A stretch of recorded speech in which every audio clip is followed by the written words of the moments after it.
How's it going, everyone? My name is Chase. In today's video, we're talking about the Pioneer DDJ-1000 controller. As you can see, this thing looks really cool. I want to tell you about some of my favorite features and give you my short review on this controller. Let's do it. Alrighty, this is the Pioneer DDJ-1000 in the flesh. And I just want to thank you guys for tuning in and watching this video. Really appreciate all the support I've been getting as of late.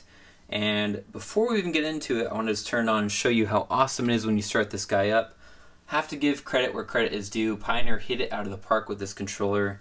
It's just a blast to use, and if you've ever used 2000s in a club or even one of the Pioneer DJM mixers, you're going to feel right at home with the capabilities this controller has to offer.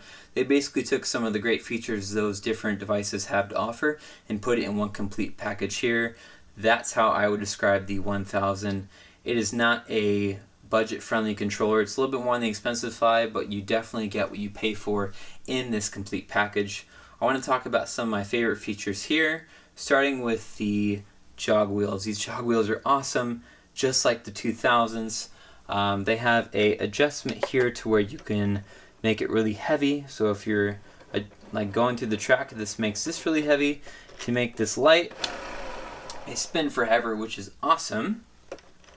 Let's go ahead and talk about the pads down here. The buttons, oh, these buttons feel really, really nice when you're pushing buttons at the club or whatnot, but let's go ahead and talk about the hot cue first in the pads mode. So these pads feel really responsive. Go ahead and press this. As you can see here, you can set different cue points by hitting the shift, hitting the corresponding pad here. And you can jump in between pretty easily. Let's go ahead and talk about the pad effects right here. Pad effects are like you can do different things to the actual track.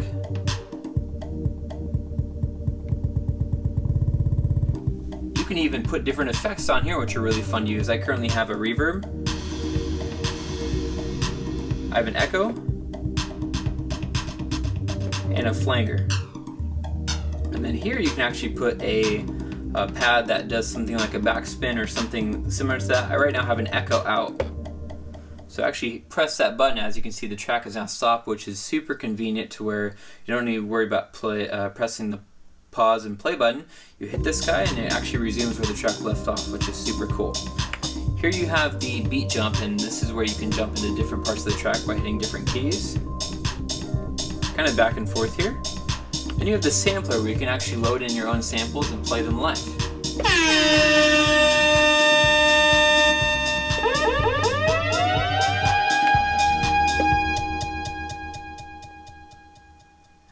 Really fun. Really, really fun and nice to use. And then here you have your beat sync. You have your tempo slider. Feels really solid. At the top here you have your slip reverse. You have your quantize, slip. You can also rotate between decks 3 and 1.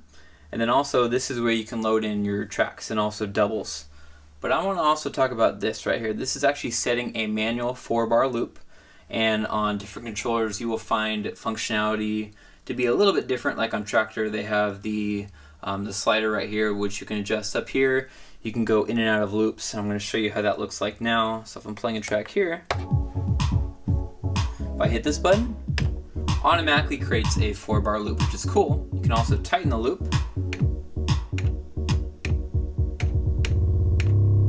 And you can actually exit there too. On the flip side, you can actually make it bigger. And the cool thing is here, looking at the screen, this actually changes in real time to what you're doing.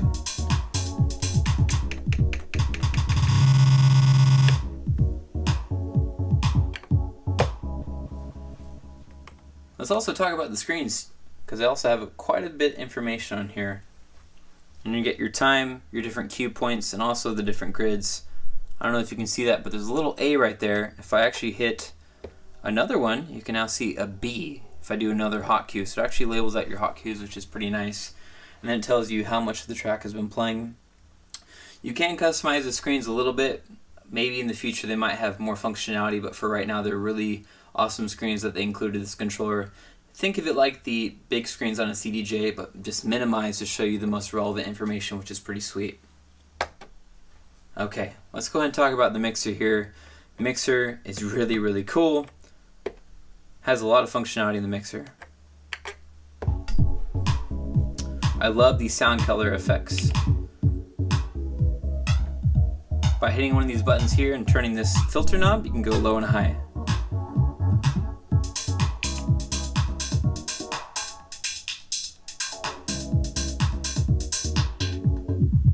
Really easy to use. Then I want to talk about your more advanced effects here. This is your beat effects.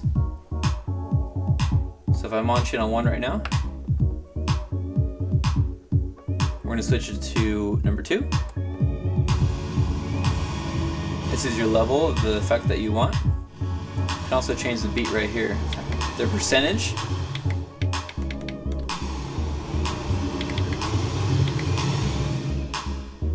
And then in real time you can slip between them and it'll change.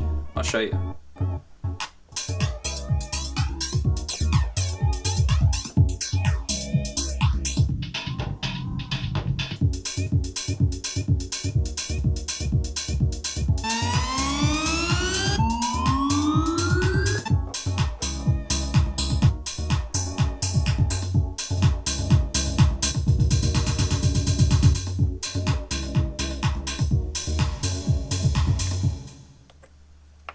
Really easy and fun to use, and I definitely advise if you pick up this controller to really get to know how to use all these different effects. I personally have only scratched the surface with all those effects there, but there's a ton more things you can do and learn about this controller. And then let's go ahead and talk about the mic. So the mic on this one is actually really cool. I love how they included the dedicated mic switch to be up here. This means if I actually pick up my mic, and if I turn it on, this is really cool. That's all I have to do. And then this is your gain. You can do your high and your low. No mid on this one, but it works pretty easy. Really, really simple to use. And this is nice to have this dedicated selection here for your mic, so you don't have to worry about putting it on a separate channel. This is its own separate channel, and the XLR for this mic is actually located back here, which is super convenient to use. And when you're playing a track, you can tell that you can hear my voice over it. You can also change the functionality. You can go talk over. Talk over will lower parts of the track to have your voice be easier to understand, which is pretty sweet.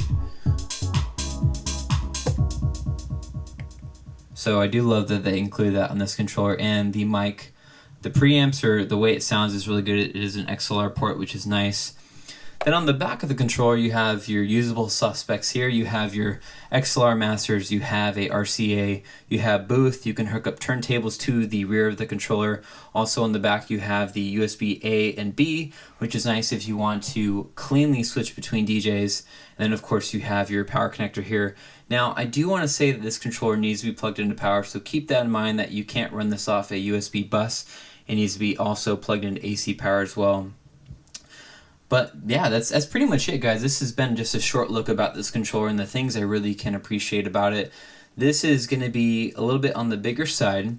So if you're a mobile DJ, this might not it might not be friendly for you. You know, it's going to be harder to lug around and it's not super compact, but this controller packs a heavy punch, and the Rekordbox software that is bundled with this is fantastic.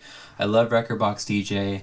They've only made it better over time, and I feel like it's just going to keep improving and getting better as time goes by. So I really hope you guys enjoyed this short video about this controller. This has been the Pioneer DDJ-1000.